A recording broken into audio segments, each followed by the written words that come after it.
શું તમારા બાળકના પણ અક્ષર નથી સુધરતા? ઘણીવાર એવું બને છે કે બાળકના અક્ષર ખરાબ હોય તો તેના કારણે પરીક્ષામાં તેના માર્ક્સ કાપી લેવામાં આવે છે.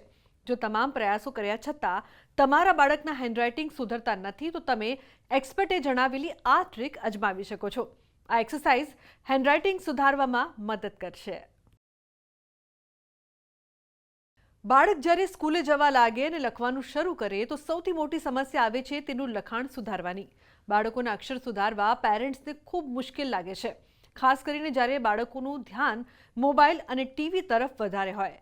તેવામાં તે તમારી વાત પર ધ્યાન નથી આપતા અને લખવામાં પણ તેઓ એલર્ટ નથી રહેતા. તેવામાં બાળકોના અક્ષર સુધારવાની એક સરળ રીત છે પેન એક્સરસાઇઝ. તમે રોજ 2 મિનિટ બાળકને પેન એક્સરસાઇઝ કરાવશો તો બાળકના અક્ષરમાં 10 દિવસમાં બદલાવ દેખાશે. આ એક્સરસાઇઝથી બાળકના હાથની પકડ મજબૂત થશે, લખવાની સ્પીડ અને સ્પષ્ટતામાં સુધાર આવશે તથા આ એક્ટિવિટીથી બાળકનું ધ્યાન પણ કેન્દ્રિત થવા લાગશે. ચાલો જાણીએ શું છે આ પેન એક્સરસાઇઝ. સૌથી પહેલા તમે એક નોટબુક કે સાદું પેજ લો અને તેના પર લંબચોરસ બોક્સ બનાવી દો. હવે આ બોક્સની બંને કિનારી તરફ ત્રિકોણ બને તેની એક લાઇન બનાવો. ઉપરના ત્રિકોણ પર મોટું ગોળ બનાવતા પેનને ક્લોકવાઇઝ સતત ફેરવતા રહો. બીજા ખૂણા સુધી લઈ જાઓ.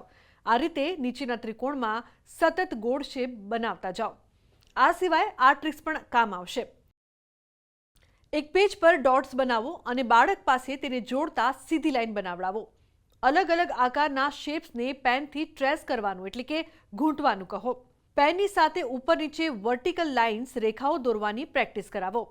લખેલા અક્ષરો અને સંખ્યા પર પેનથી ટ્રેસ કરાવતા રહો. આ પેન એક્સરસાઇઝથી બાળકના અક્ષર સુધારવામાં મદદ મળશે અને 10 દિવસની અંદર બાળકની હેન્ડરાઇટિંગમાં મોટો બદલાવ જોવા મળશે. રોજ બાળકને વધુમાં વધુ લખવાની પ્રેક્ટિસ કરાવો.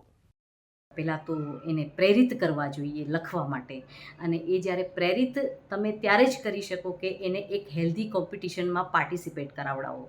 અને જ્યારે એ લખવા વિશે જ્યારે તમે એને મહત્ત્વ સમજાવો, શાળામાં હોય કે ઘરમાં હોય, ત્યારે એ બાળકને પ્રોત્સાહિત કરી અને રોજ 5 મિનિટ થોડું થોડું એના ગમતા વિષય પર કંઈક ને કંઈક લખાવો.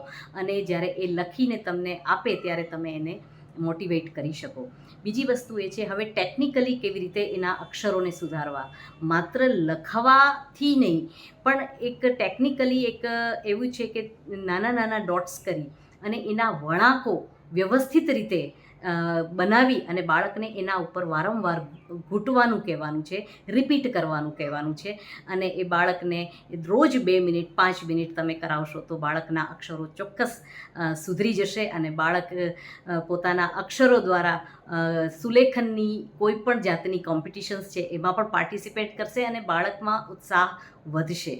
તો આપણે બધા મળી અને બાળકોના નાના નાના બાળકો જે શાળામાં જઈ રહ્યા છે એને લખવા વિશે ચોક્કસ